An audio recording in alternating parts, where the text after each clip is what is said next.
Simple request this month. If you like what you see, please consider subscribing to the channel. There's an old saying in video games that companies don't make games and people do. And I've got to say that Wildgate is very much an original Blizzard game because it's made by most of the people who made StarCraft, World of WarCraft, Heroes of the Storm, and Hearthstone, who got tired of all the nonsense over at Activision Blizzard and decided to start their own studio, helmed by Mike Morhaime and a cast of many, many famous people. This is the game, Wildgate. And I gotta say, playing through the open beta this weekend, I really liked it. Now, it's not perfect, and I think in some of the gameplay I'm going to show you as I talk over some of my experiences, you're going to probably come to the same conclusions I did, but it is a beta. My biggest concern with this game, up front and early, is that you need a lot of people to play. It is an online-only persistent universe in which you are playing in matches of up to 20 people. And in a very, very, very dense space of online games, and most notably Marathon, which was announced. This game, for whatever reason, Wildgate, nobody's talking about it, like, at all. I had to scour the internet through some of the most obscure subreddits with less than 500 people. I think I only found like 3 or 4 YouTube videos talking about it. And that worries me because a game like this needs a lot of traction and a lot of momentum in order to be successful. And that's what really worries me is that, is this game going to be dead on arrival? I don't know. Obviously, it's not out yet. It is just a very closed alpha. But that said, a lot of games that have a lot of hype get a dedicated subreddit to them. People start talking about them. It's hype fever pitched. It's exciting. And I don't know if people don't realize how important the people who made this game were to some of their favorite Blizzard games. Maybe they need to do a better job of messaging that. I mean, it's all over their website, but I don't really know what it would take. You know, I was watching that Marathon Direct, right? And it's a round table of people sitting around talking about their thoughts on the game and them as designers. And all I could think is, who the hell are you? If you saw that same panel with the people who made this game, you'd be like that Leonardo DiCaprio clip where you're pointing at the TV like, oh my God, I know this guy, because you do. Maybe that's what they need to do to get ahead of the never-ending quest for online persistent shooter games. I don't know, but I could tell you up front that is my absolute biggest fear. Getting past that, getting into the gameplay. This game is a lot of fun, but I would recommend you play with friends. Playing with random people online is frustrating. And before I even begin, yes, there is a bug in the game. You can see it there. Spider Kid has left the team. I hope you like seeing that message. Every single time anybody leaves the game, it is just blasted on the screen. And the only way to fix it is to stop and restart the game. And it's a known bug, and they're going to fix it, and it's an alpha. So, Spider Kid, I know you came back and played, but how dare you leave the team? And you'll just ignore that part of the video, okay? So you really do need people to play with, though, because this game gets very, very chaotic very, very quickly. And I like that, but it also gets very avalanche-like in the sense that you will be feeling great. You're flying around, you're collecting loot, you're building up your ship, and within a matter of 15 to 20 seconds, game over. It is that fast. Again, there will be some balancing things to fix all of that, I am sure. I think this game has a release date of later on in 2025. Honestly, it wouldn't surprise me if they decided to push it back a year because of how dense 2025 is turning into, but that's for them to figure out. I'm just here to talk about the game and hopefully get some friends to buy and play with me when it comes out, because I could not stop grinning at this game. It has all the charm in all the right places, starting with the graphics. They are simple yet effective, and it runs phenomenally well on my PlayStation 5 and my PlayStation 5 Pro, both at a locked 60 frames per second. I didn't see any popping at all. It was very smooth gameplay. Everything looked great.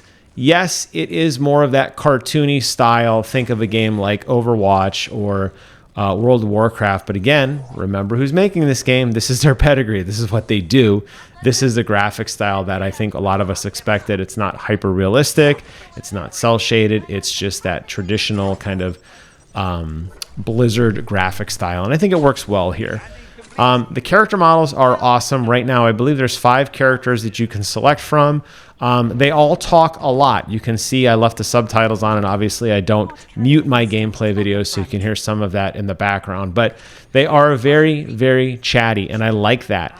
All the characters have unique personalities and unique kind of thoughts as certain situations unfold. Hearing them talk to each other and just kind of give audio cues as to what they're doing is great. Now, obviously, nothing beats good old comms talking with your buddy on a microphone. However, if you are playing in a pickup match like I am here, you're going to have a pretty good idea of what your other teammates are doing because they are constantly talking. And I really, really like that. It made it feel much more organic, and it made it feel much more natural as I was doing my own thing, kind of listening to other players do their own thing, kind of helped me figure out what we needed to collectively do without ever really communicating to each other, which I think is a big deal. Which leads me to the gameplay piece of things, because this game, like I said, it does start off very simple and gets much, much more complex. So you're a squad of 4 people, and your mission is to fly into a dangerous part of space and extract the artifact. What is the artifact? Well, it's just an item on the world.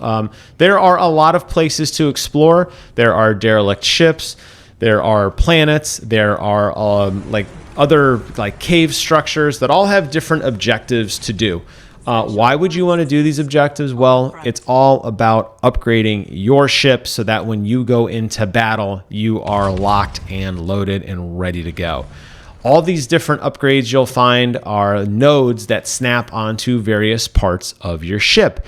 If you've played Void Crew, if you've seen my video where I talk about Void Crew, then you're no stranger to this. But if you're not, basically your ship is a very basic ship at the beginning, and it's up to you to upgrade and find all of these pieces. You could see some upgrade nodes on the wall behind me. They look like outlets. And what you do is you find an upgrade from all of these various things, like this space station that I'm about to go explore. You'll go inside, you may fight enemies, you may have to solve a puzzle, you may have to clear obstructions, but at the end you will get to a loot room. And when you get in the loot room, that's when you get all these cool things. You bring them back to your ship, you snap them on, and your ship will take on amazing new properties. Your cannons may do double or triple damage. You may be able to put proximity bombs. So if an enemy walks through a certain part of your ship, they automatically are detonated and killed. Or your ship will automatically begin to heal over time.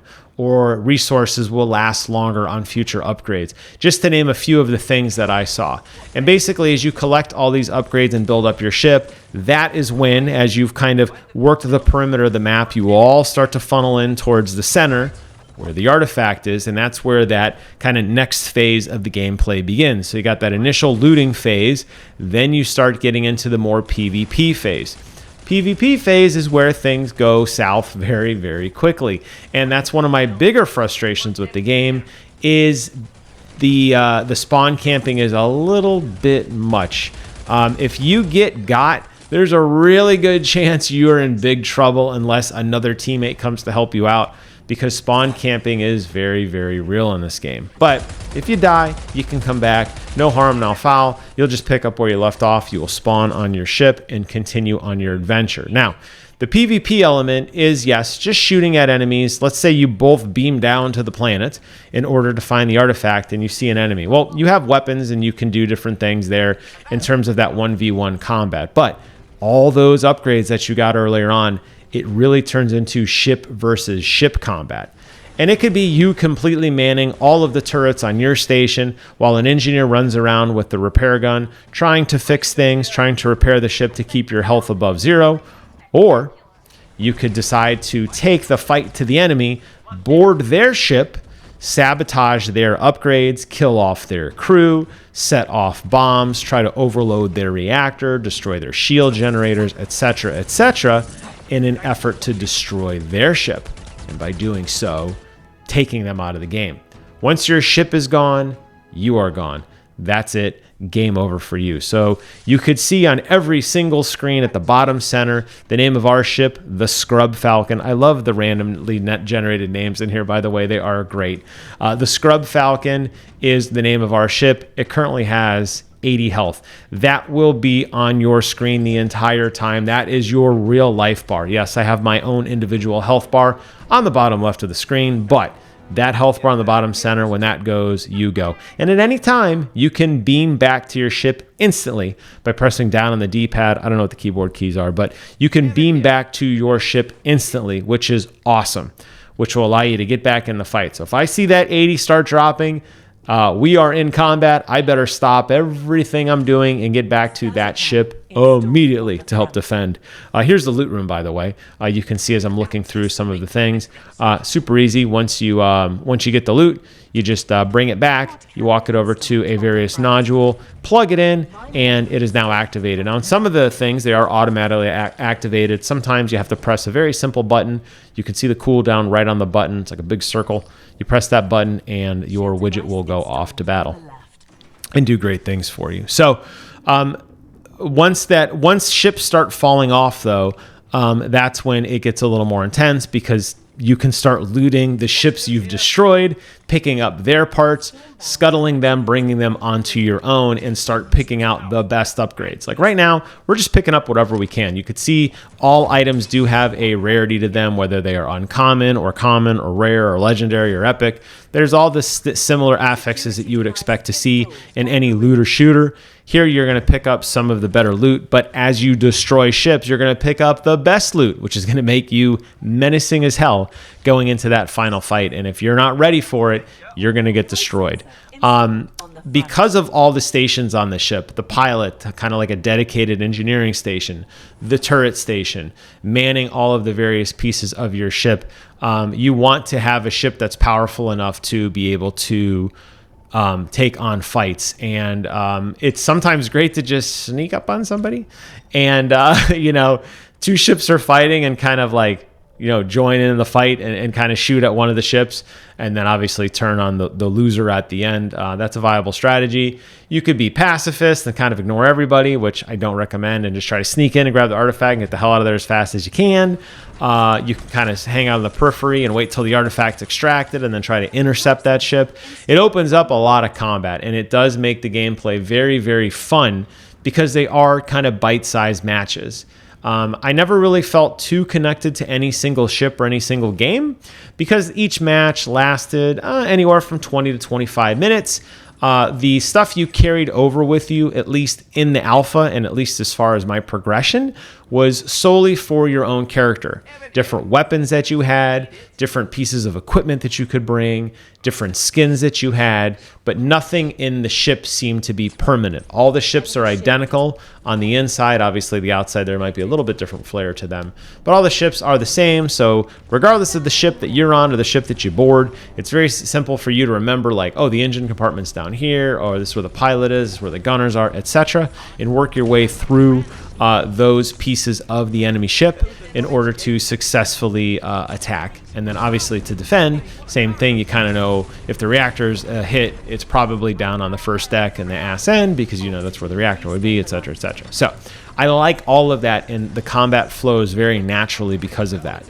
I could very easily see this game, instead of being a PvPvE, I could very easily see this game just being a PvE. I think there'd be a lot of fun in it. You've already seen me die a few times to NPCs because combat in this game is tough. You are not, I don't want to say you're not meant to combat. You are, but you're going to win ship fights and you're going to destroy the enemy with upgrading more than you will with Twitch-based shooting.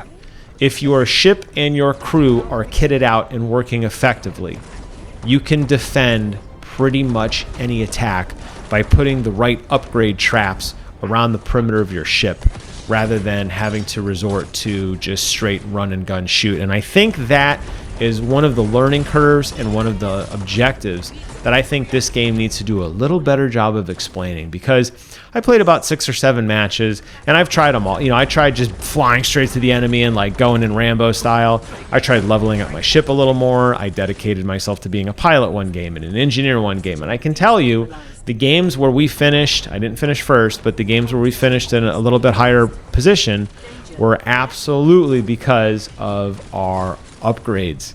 So I like that loot mechanic is built into the game, and I think that that would absolutely work in a PvE environment, very similar to a game like Void Crew, which I think this game draws most of its inspiration from. Obviously, a lot of people compare this to Sea of Thieves, although with Sea of Thieves, you're not really upgrading your ship. You might be finding bananas and cannonballs and stuff, but you're not going to the lengths here where you start off with like a basic ship and then by the end you have this absolute war machine that has double warp drives and major cannons and all that kind of stuff. So I think the comparison is similar to the fact that it's a team-based vessel game, but I think it leans itself significantly more in a game like Void Crew. But I love everything about this game, and I love the concept and the art style and the animation and the music, and I think that this company has the bones to be successful. You know, you look at what Activision, well, really not Activision, you look at what Blizzard was in its first 10 or 15 years. That's what I think this game is trying to do, is to break that mold. And I can honestly say, in thinking through, and I played a lot of games, I can't think of a game which kind of scratched that competitive itch the way that this one did in terms of true team-based combat. And when we were all working together as a crew in harmony, it was so much fun, which is why I said at the top of this video, I recommend playing this with friends, because I think this is a game that you're going to get a lot more shelf life off rather than playing with randoms. But I'm in. I want to go for the ride. I want to see where this game evolves. They did release a post-alpha survey, which I will be filling out after this video, giving some of my thoughts. And hopefully this game gains traction. I want it to be a day one purchase for me. I really do. In a very similar way that I honestly thought Concord would be a day one purchase for me. I did enjoy Concord quite a bit.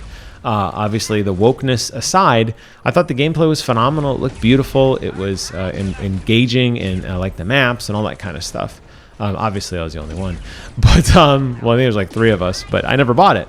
And I feel like I don't want to punish this company by not buying the game, but I also worry that this game isn't gaining the traction it needs, and I can't be a salesman to everybody everywhere. I'm a very small channel. I don't have a ton of views, so it's hard for me to just say, hey, go buy this game and just get an influx of people dedicated to it. But I talked with my friends about it. They all played it individually. They all seem to enjoy it. So maybe there's a chance we can get me and 19 other people on board. You know, at the end of Halo, back at the end of Halo 5 Guardians, when matchmaking was taking 4 or 5 minutes for an 8-player deathmatch, right? 8 players, Slayer, right? I always thought to myself, well, I only need 7 other people at any given time to play Halo with me, and I got a game. So the stakes have increased slightly. I'm up to 19 people that I need to play a game, but it is possible. Now, the alpha has closed by the time this video is going live, so you're not going to be able to check it out, unfortunately, but please put it on your radar. I know I will as time goes on. I want to see this game grow and expand. I want to see more customization with ships and character models and upgrades and persistent upgrades. I think that is very, very important. But that will wrap up today's video. I want to thank you guys so much for watching. Take care of yourselves, and until next time, I will see you guys on the other side. Bye-bye.